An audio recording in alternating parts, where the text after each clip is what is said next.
In 2014, Dubai had around 40,000 millionaires. Today, it has 81,000. In the past decade, this city attracted more ultra-high net worth individuals than almost anywhere on earth. This week, every single one of them had to answer the same question: do I stay or do I leave? And the answer most of them gave is the most interesting data point in global finance right now. 81,000 millionaires live in Dubai as of 2026. That's double the number from 2014. In one decade, this city pulled in more wealthy individuals than almost anywhere else on earth. How?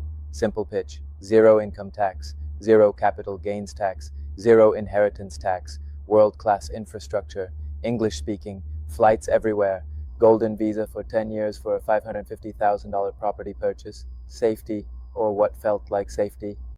For a decade, it worked. Real estate prices surged 5 consecutive years. 500 properties sold last year for above $10 million, up from 30 in 2020. A penthouse at Bugatti Residences sold for $150 million. The Dubai Millionaire machine was running at full speed. This week, 81,000 millionaires had to decide, am I actually staying? And here's the surprising answer that markets are still processing. Most of them stayed or said they'd come back. January 2026, before the war started, Dubai Land Department recorded 15,756 residential sales totaling AED 55 billion, a record. Nearly 60% paid cash. And here's the number that tells you the most about who's here: 60% cash. This is not a leverage market full of speculators who flee at the first sign of trouble.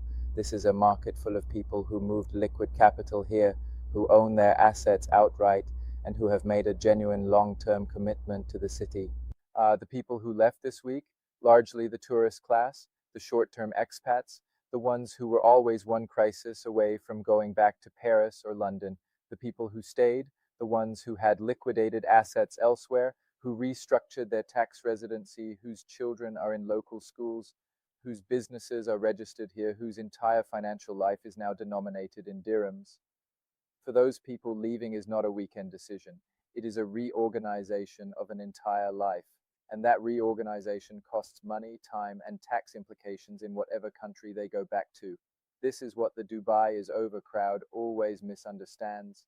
The flight risk is lowest among the people with the most money, because they committed the most. But, and this is the part that actually matters for the long term, that calculus has a breaking point. It breaks when the conflict lasts long enough that school years are disrupted, when businesses can't operate because their supply chains run through the airport, when the security perception becomes permanent rather than temporary. The 72-hour rule, as real estate professionals call it, geopolitical events cause 48 to 72 hours of transaction pause, then the market restarts.